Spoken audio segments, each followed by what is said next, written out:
Kaj pa se dogaja v Novem mestu? Po družbenih omrežjih kroži posnetek nasilja na eni od novomeških srednjih šol. Iz posnetka je videti, kako se 19-letni dijak z zaprto pestjo loti vrstnika, medtem ko eden od njegovih pajdašev dogajanje snema.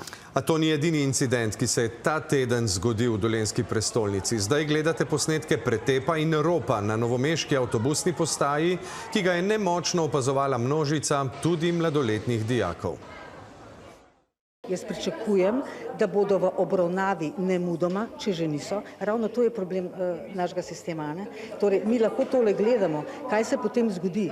Oni normalno hodijo v šolo lahko, ne? Oni normalno hodijo v šolo, žrtve so pa doma. Policisti so dvema storilcema, gre za 19-letnika iz Krškega, že odvzeli prostost in ju kazensko ovadili zaradi nasilništva, groženj in ropa. Kako pa nove primere medvrstniškega nasilja komentira medresorska skupina za obravnavo mladostnikov z nevarnim vedenjem, ki se je prav danes srečala na prvi seji? Imajo po mnogih primerih nasilja na mizi morda kakšne rešitve? Ema Čepon.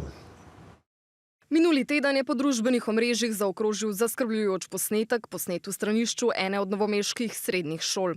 Je nazoren, zato ga ne bomo pokazali. Je pa na njem videti, kako dijak z zaprto pestjo in z vso silo v obraz udari vrstnika. Dogajanje opazuje še en dijak in se ob udarcu celo smeji, medtem ko tretji pajdaš dogajanje ves čas snema z mobilnim telefonom. 19-letnega nasilneža, ki je vrstniku zadal udarec, so policisti že kazensko ovadili zaradi nasilništva, izsledili pa so, dodajajo na policiji, tudi oba 17-letnika, ki sta dogajanje opazovala oziroma snemala. Kakšna kazen čaka 19-letnika, bo odločalo pristojno sodišče, a ravno tu se običajno zatakne, meni Leonida Zalokar, ravnateljica centra Planina, ki ga obiskujejo otroci z vedenjskimi težavami. Torej, ta naš sistem, preveč zaščitniški do nasilnežev, razumevajoč do nasilnežev, da pri nasilnežih išče olajševalne okoliščine, je kriminalen. In prav zaradi tega je tudi temu tako.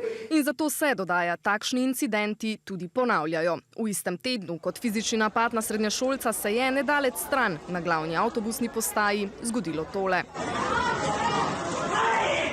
Prerivanje, udarci s pestmi, dogajanje spet posneto in objavljeno, storilca pa 19-letnika iz Krškega. Policija je enemu včeraj, enemu pa danes odvzela prostost in ju kazensko ovadila zaradi nasilništva, groženj in ropa. Ravno takšni incidenti, in v zadnjih nekaj letih jih ni bilo tako malo, so eden glavnih razlogov, da je bila poleti ustanovljena skupina za obravnavo otrok in mladostnikov z nevarnim vedenjem, ki se je prav danes srečala na prvi seji. In prvi sklepi. Obstaja veliko uspešnih kakovostnih programov v našem prostoru, ki pa so slabo povezani med sabo. Mislimo, da rabimo najprej neko analizo stanja, kaj pravzaprav se dogaja, da bomo lahko sploh opravili natančnejšo oceno potreb na tem področju. Pa bodo analize in strokovna mnenja, ko govorimo o nasilju med mladimi, ki ga je vse več in je, kot kaže, tudi vse bolj brutalno. Res rešitev za manj mladoletniške kriminalitete? Zalokarjeva, ki je članica skupine, priznava. Jaz se sprašujem, a bomo uspeli kaj narediti? Kaj z našim tožilstvom, sodstvom? Tukaj imamo tudi odgovor, kaj mi pa morate. Saj to ni nič takega. To so zdaj podivjani hormoni. Tega ljudje moji pa ne bomo dovolili.